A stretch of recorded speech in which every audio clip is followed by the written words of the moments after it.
Os 7 estágios da tentação, capítulo 16, comunhão com o mundo. Pedro jamais teve a intenção de negar Jesus.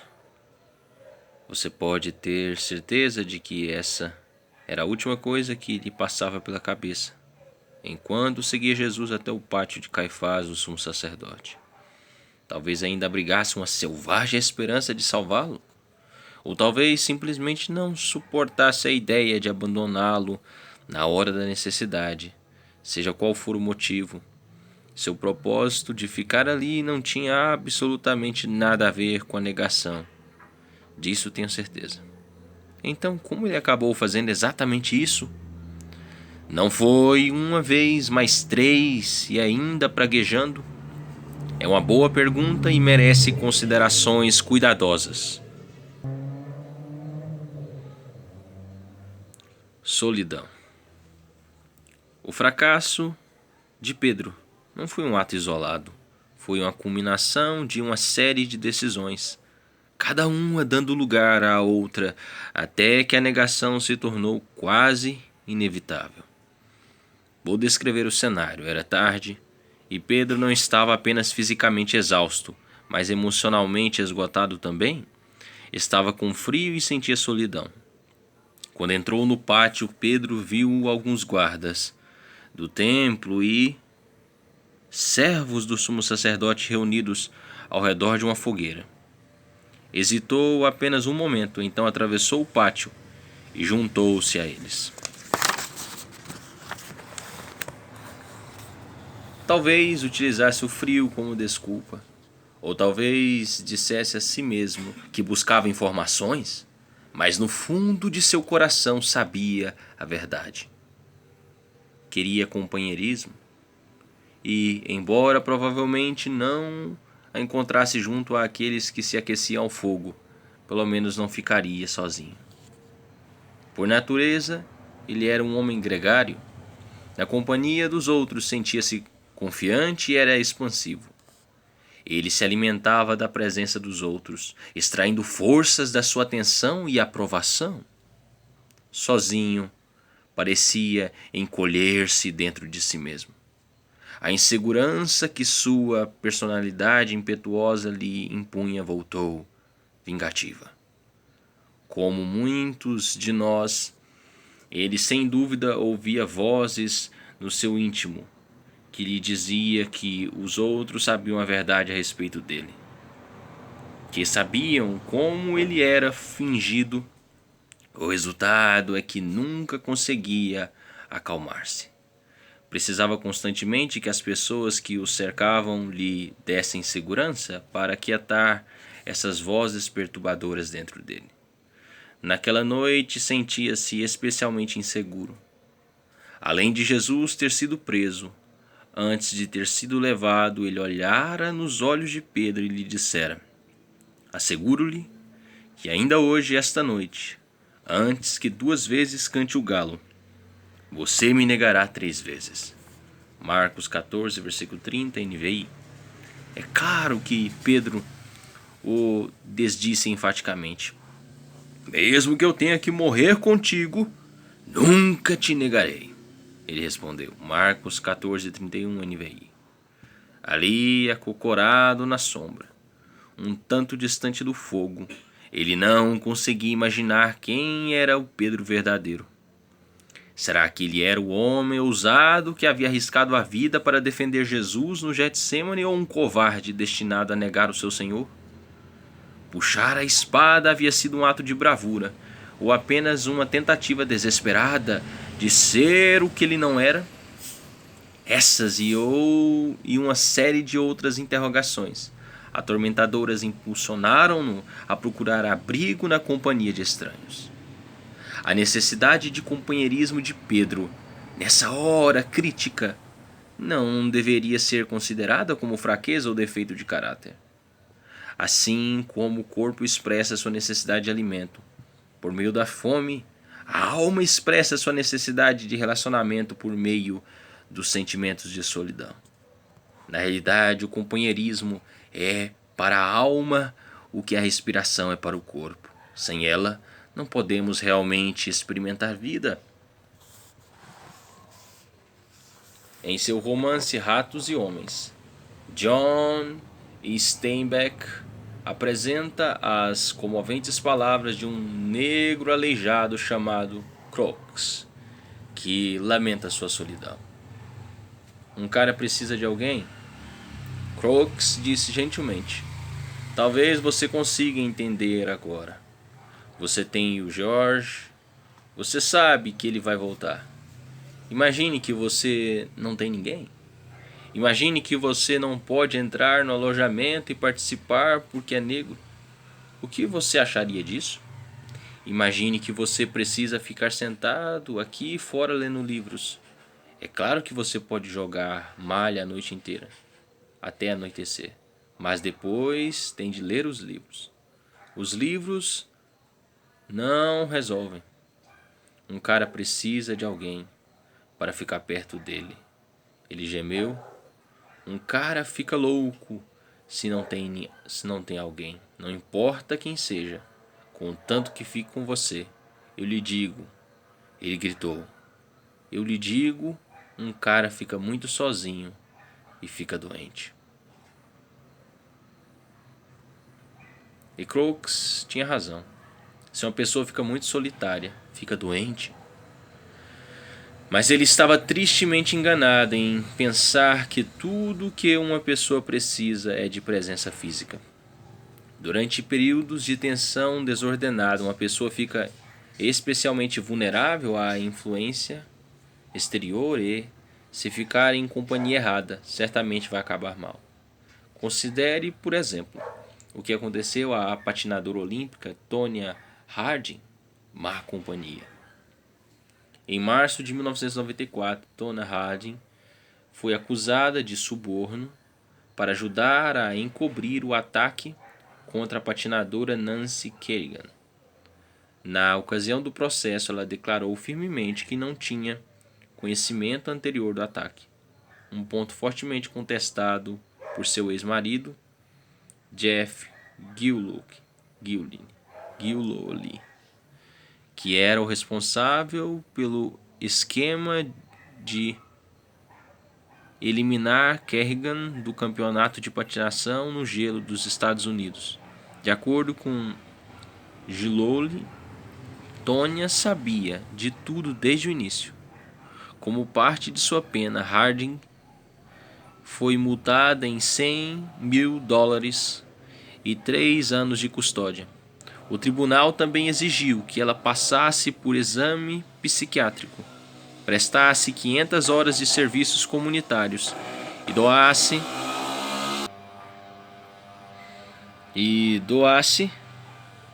$50.000 para as Olimpíadas. Subsequentemente, ela foi banida de toda a competição amadora de patinação.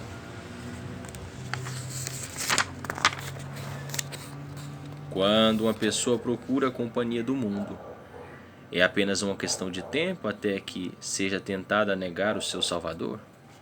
O incidente que desencadeou as acusações contra Harding aconteceu em 6 de janeiro de 1994, depois de um treino no campeonato de patinação no gelo dos Estados Unidos, em Detroit, Michigan.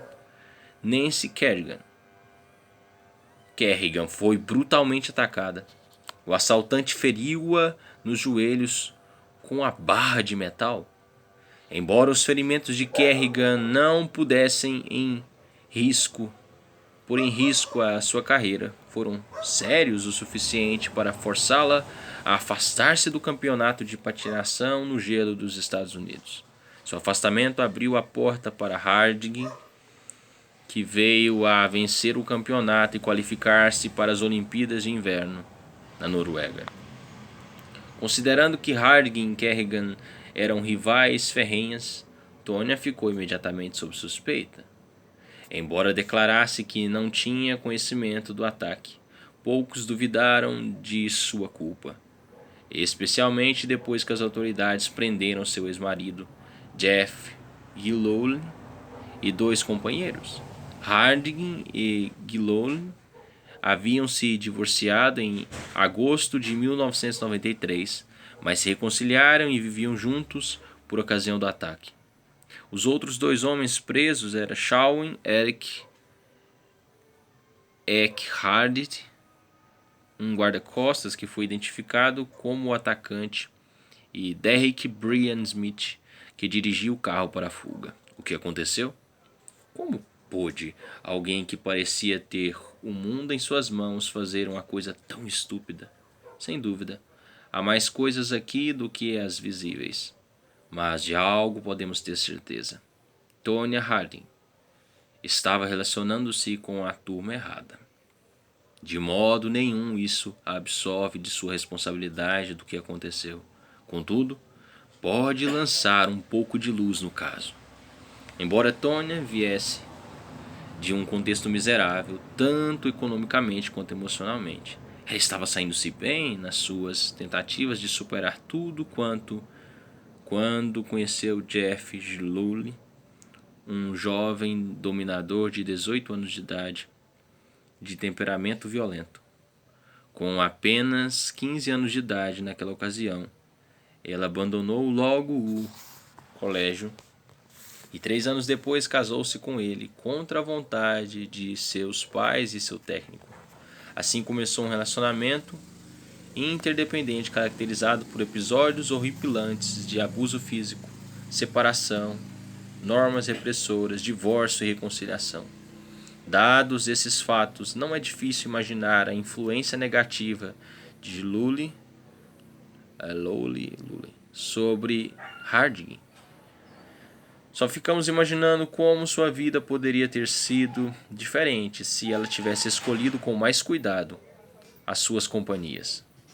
Na realidade, poucas coisas na vida de uma pessoa são mais importantes do que a escolha de seus amigos. Eles vão influenciar nossos valores, ajudar a formar nosso caráter e determinar grandemente o que vamos fazer de nós mesmos. Se escolhemos nossos amigos com sabedoria, eles acabarão por revelar-se uma aquisição de valor. Da mesma forma, amigos errados podem causar-nos mais tristeza do que podemos imaginar. A queda de Pedro foi facilitada, pelo menos parcialmente, por seu fracasso em ser mais seletivo nas companhias que escolheu. Em vez de ficar com João, que deu um jeito de entrar no pátio, João 18, versículo 15 ao 18. Pedro preferiu ficar com aqueles que estavam reunidos ao redor do fogo. Bem-aventurado o homem que não anda segundo o conselho dos ímpios, nem se detém no caminho dos pecadores, nem se assenta na roda dos escarnecedores. Salmo, capítulo 1, versículo 1. Salmo 1, versículo 1. Para um homem que certamente havia aprendido as Escrituras desde a infância, Pedro demonstrou ignorância chocante dos seus preceitos mais explícitos, pelo menos naquela noite em que Jesus foi traído. Buscando a companhia daqueles que se consideravam inimigos de Jesus, ele apressou a sua própria queda vergonhosa. Negação. Mal ele se juntou aos que estavam reunidos ao redor do fogo. Um empregado o reconheceu. Olhando atentamente para ele, ela disse: Este homem estava com Jesus. Lucas 22, versículo 56. É claro que Pedro negou isso veementemente. Mulher, não o conheço. Lucas 22, versículo 57. Afastando-se da luz do fogo, ele se achegou nas sombras, falando consigo mesmo: Fui louco em vir aqui. Deve ter murmurado. Mas não me atrevo a sair agora, para que não pensem que sou o discípulo dele. A pessoa que permanece fiel ao seu compromisso deve manter o mundo a certa distância. Por um tempo pareceu que o havia esquecido e ele começou a relaxar um pouco. Ao redor dele a conversa era intensa, mas ele não prestava atenção. Estava preocupado com outras coisas? O que ia fazer agora, por exemplo? Toda a sua vida estava envolvida com Jesus. Agora ele não tinha mais nada. Estava sem amigos, sem futuro, sem sonhos. Seus pensamentos melancólicos foram interrompidos quando outro guarda do templo entrou na roda formada ao redor do fogo, diretamente do outro lado em que Pedro se encontrava. Estudavam intensamente. Por dentro, Pedro se amaldiçoava pelo risco que havia assumido. E para quê? O calor do fogo e algum companheirismo humano? Reunindo toda a sua coragem, tomou a decisão de escapar dessa. O guarda, dando a volta ao fogo até se colocar ao lado de Pedro, olhou-o de perto e disse: Tu és também deles. Lucas 22, versículo 58. Homem, não sou. Pedro replicou entre os dentes. Lucas 22, versículo 58. Logo depois, um servo do sumo sacerdote percebeu Pedro e atravessou o pátio para falar com ele. Eu não vi você no jardim das oliveiras junto com Jesus? Perguntou. Antes que Pedro pudesse responder, o servo continuou. Sim, tenho certeza. Você é o maluco que cortou a orelha do meu sobrinho. Zangado, Pedro começou a praguejar. Marcos 14, 71. Jurando, ele disse: Homem, não sei o que dizes. Lucas 22, versículo 60. A uma distância, um galo cantou. E esse som ficou pairando sobre o pátio. Exatamente nesse momento, Jesus se voltou e olhou diretamente para Pedro. Por um momento, Pedro enfrentou o olhar do mestre. Depois o desviou, envergonhado e triste. As palavras de Jesus voltaram a assombrá-lo. Hoje, antes que o galo cante, 3 vezes me negarás. Lucas 22, versículo 61. Tropeçando pelo pátio, Pedro desapareceu na escuridão para chorar amargamente. Lucas 22, versículo 62. Conclusão: quando uma pessoa permanece na companhia do mundo, é só uma questão de tempo ela ser tentada a negar o seu Salvador. Geralmente não será uma negação tão explícita quanto a de Pedro, mas às vezes pode ser. Geralmente ela será tentada a negar Jesus simplesmente permanecendo calada. Em vez de dar um testemunho claro, permanece em silêncio. Em vez de falar em defesa da justiça e da verdade, não diz nada. Em vez de ser identificada como um daqueles cristãos nascidos de novo, ela faz de conta que anda com os demais. Embora possamos tentar explicar nossas atitudes como expediente, em nossos corações sabemos que negamos ao Senhor. A pessoa que permanece fiel ao seu compromisso deve manter o mundo a uma boa distância. A pessoa que permanece fiel ao seu compromisso deve manter o mundo a uma boa distância, pois, como João escreveu, não ameis o mundo, nem o que há no mundo. Se alguém ama o mundo, o amor do Pai não está nele. Pois tudo o que há no mundo, a concupiscência da carne, a concupiscência dos olhos e a soberba da vida, não é do Pai, mas do mundo. Ora, o mundo passa e a sua concupiscência, mas aquele que faz a vontade de Deus permanece para sempre. 1 João, capítulo 2, versículo 15 até o 17. Aprofundamento no capítulo. 1. Por que você acha que Deus nos criou com a necessidade inata da companhia de outros? Por que Deus nos fez com essa necessidade de ter comunhão? 2. Isso de alguma forma reflete a natureza de Deus? A Santíssima Trindade, Pai, Filho e Espírito Santo? 3. Como a história de Pedro demonstra o princípio das Escrituras que declara: permaneçam no mundo, mas não sejam do mundo. E como os cristãos de hoje devem viver suas vidas de modo a permanecer fiéis a esta advertência?